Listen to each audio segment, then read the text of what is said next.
જય માતાજી મિત્રો સૌને. આપણે હવે રાજસ્થાનનો એક ઇતિહાસ સરસ મજાનો રજૂ કરવો છે. બધા સાંભળજો. રાજસ્થાનના ઇતિહાસમાં હવે નવા ભાગ પણ મારે રજૂ કરવા છે, એટલે મને પ્રોત્સાહન આપજો. એ યુદ્ધનું કારણ તો મતી રે કે રાડ એવું છે. એટલે તરબૂચના વેલા માટે થઈને જે ધીંગાણું છું, એટલે ખેડૂતને પ્રોત્સાહન મળ્યું. ખેડૂત લક્ષી વિડીયો છે, એટલે બધામાં પ્રોત્સાહન આપજો. अमर की कमर में छोटी सी कटारी, पाव भर लोहे से हिलाई सारी पादशाही, होती शमशेर तो छीन ले तो आगरो. શાહજહાં પોતે એમ કહે છે દિલ્હીના દરબારમાં 1644 ઈસવીસનમાં કે અમરસિંહ રાઠોડ જે નાગોરના રાજા હતા, નાગોર જેના આધિપત્યમાં હતું, એ એમ કહે છે શાહજહાં કે અમરસિંહના હાથમાં એક નાની એવી કટારી હતી ખાલી, અને આ પાદશાહી આખી દિલ્હીનો દરબાર છે આખો હલમલાવી નાખ્યો. પણ કદાચ જો તલવાર હોત ને તો આખો આગ્રો જ તેદી છીનવી લેત. હવે આપણે આખી ઘટનાની વિગતવાર વાત કરીએ કે આ જે ઘટના લખી છે એ કાશી છંગાણીએ લખી છે છત્રપતિ રાસોમાં. હવે અમરસિંહ છે એ નાગોરના રાજા છે, અને કર્ણસિંહ જે છે એ બીકાનેરના રાજા છે. હવે કેવું બન્યું એમાં આખી ઘટના હું તમને કહું કે ઝાખણિયાની અંદર ત્યાં એક નાગોરમાં એક ઝાખણિયા કરીને ગામ છે. ઝાખણિયામાં તરબૂચનો વેલો વાવ્યો. હવે તરબૂચનો વેલો છે એ તો કાંઈ એમ સમજે નહીં કે આ સીમાડો આનો છે, આ સીમાડો આનો છે. એ પડખે પડખે બે ગામ ને સીમાડાની અંદર જ બરોબર એ વેલો વાવેલો. એટલે વેલો છે એ ઉગીને સીધો બીકાનેરનું જે પડખે સીમાડો લાગ્યો ત્યાં સિલવા ગામના ઓલામાં ગયો. એટલે ઝાખણિયાનો ખેડૂત છે એ તરબૂચનો વેલો માં જે તરબૂચ આવ્યું તે તોડવા ગયો. એટલે સિલવા ગામના જે ખેડૂત હતો એને કીધું કે ભાઈ હવે તરબૂચ અમારા ઓલા હદની અંદર આવી ગયું, એટલે એ વેલો તારથી તોડાય નહીં, આ તરબૂચ તારથી તોડાય નહીં. તે કે નહીં, વેલો મારો છે એટલે હું તોડી શકું. હવે વાત એ બે ખેડૂત વચ્ચે બાંધણથી એ કુટુંબમાં થઈ, ત્યાંથી ગામમાં ગઈ, ત્યાંથી બે રાજા વચ્ચે વહી ગઈ ઠેઠ વાત એમ છે કે કેટલું ખેડૂતો આ ધીંગાણું છું કે જે કાંઈ ઝઘડો થયો એ મૂળ મહત્વનું એવું નથી કે તરબૂચના વેલા હાટું છો, પણ ખેડૂતોને કેટલું મહત્વ આપ્યું એ વખતના રાજાઓએ કે ખેડૂતો હાટું થઈ અને પોતે ધીંગાણું કર્યું, અને એમાં કંઈક સૈનિકો મરાણા. હવે વાત એમ છે કે એ ઝાંખણિયાના ખેડૂતોએ જે અમરસિંહ હતા એને રજૂઆત કરી, બીકાનેરના સિલવાના જે ગામના ઓલ હતા એને કર્ણસિંહને રજૂઆત કરી. બે રાઠોડ જ હતા. હવે પછી એને બે ધીંગાણું કર્યું. હવે બે શાહજહાંના દરબારમાં પાછા નોકરી કરે છે, શાહજહાંના દરબારમાં. હવે ત્યાં આગળ એ બે ન્યા જ છે, અહીંયા ધીંગાણું છું એટલે નુકસાન જાજુ નાગોરવાળાને છું.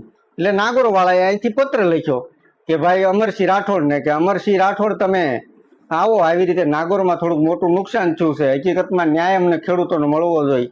એ ખેડૂતોના ન્યાય માટે થઈને ધીંગાણું છું. અત્યારની સરકારને આપણે કહેવું પડે કે ખેડૂતોના ન્યાય માટે થઈને કેવું સરસ મજાનું આ રાજાઓ છે એના ન્યાય આપતા, એને માટે થઈને ધીંગાણું થાય તો કરતા. આવી સરસ મજાની વાત છે. હવે ત્યાં આગળ પછી કર્ણસિંહ જે અમરસિંહ હતા એને ત્યાંથી રજા લઈને નીકળવું. હવે રજા લઈને નીકળવું એટલે શાહજહાંને કીધું તો શાહજહાં એને ના પાડી. મીરબક્ષીને કીધું તો મીરબક્ષી ત્યાંનો જે હતો એ મીરબક્ષી એટલે એનો રક્ષામંત્રી સેનાપતિ જે કહેવાય એ સલાવત ખા કરીને હતો. એ શાહજહાંનો હગ્ગો હાવો થતો.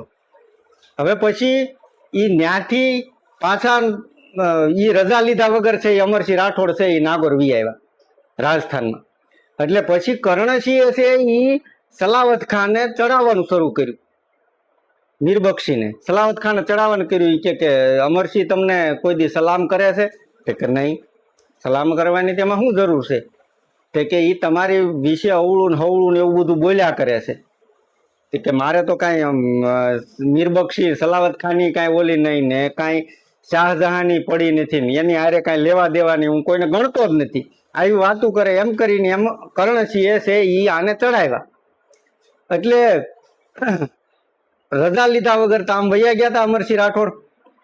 પછી પાછા આવ્યા એટલે કીધું કે જોજો હવે આવશે ને એટલે તમને સલામ નહીં કરે. તે મીરબક્ષી જે સલાવત ખાન હતો ને એને કીધું કે આ વખતે તો સલામ કરશે કે નહીં કરે જોજો. એટલે સલામ ન કરી એટલે મીરબક્ષીને થોડીક એ સેનાપતિ હતો અને પાછો શાહજહાંનો હગો હાળો એટલે એને થોડુંક મગજમાં એમ થયું કે હારું મને સલામ ન કરી, એક તો રજા લીધા વગર વહી ગયા, શાહજહાંની રજા લીધા વગર વહી ગયા, પાછી સલામ ન કરી, એટલે આ બધું છે હું આ એટલો બધો રૂ આપશે નો. એટલે એને બરોબર ત્યાંથી અમરસિંહ રાઠોડ નીકળ્યા એટલે એને એમ કીધું ક્યાંથી આવા આવા ગવાર, ગવાર એટલે ગામડાનો ગામડિયો, હાવ જેને કાંઈ ખબર નથી પડતી એવો માણસ, આવા ગવાર ક્યાંથી હાલ્યા આવે.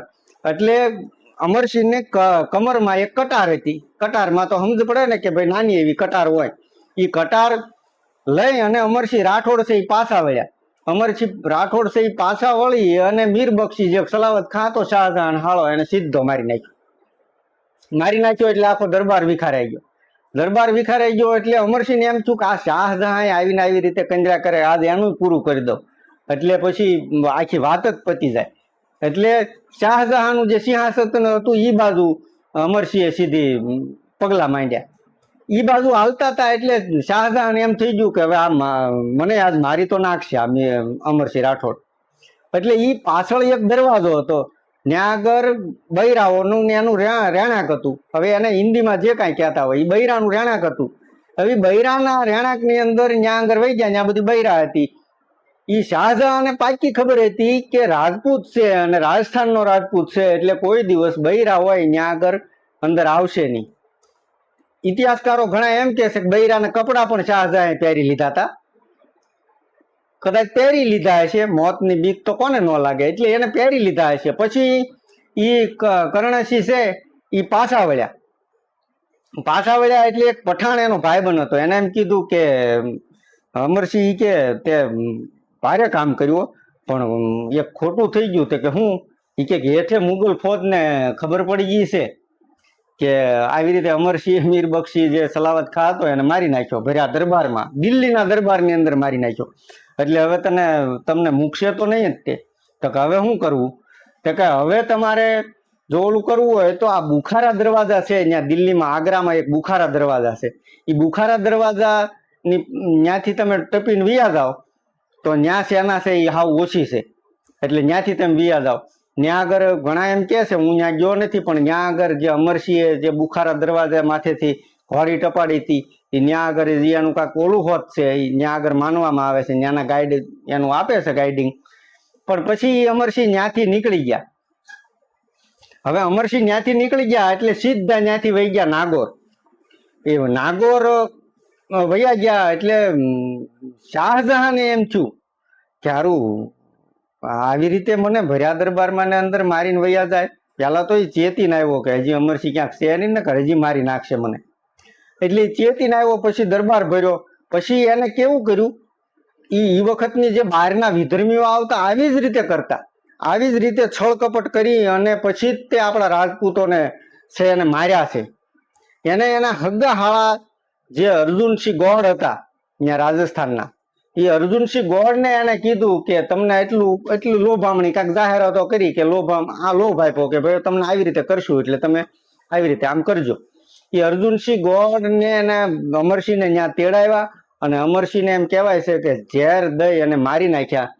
હજી હાલમાં એના અમરસિંહ રાઠોડના તો કઈ ઠેકાણે ગીત ગવાય છે, એટલે કીધું કે પાવભર લોહે છે હિલાઈ સારી પાદશાહી, હોતી શમશેર તો છીન લેતો આગ્રો.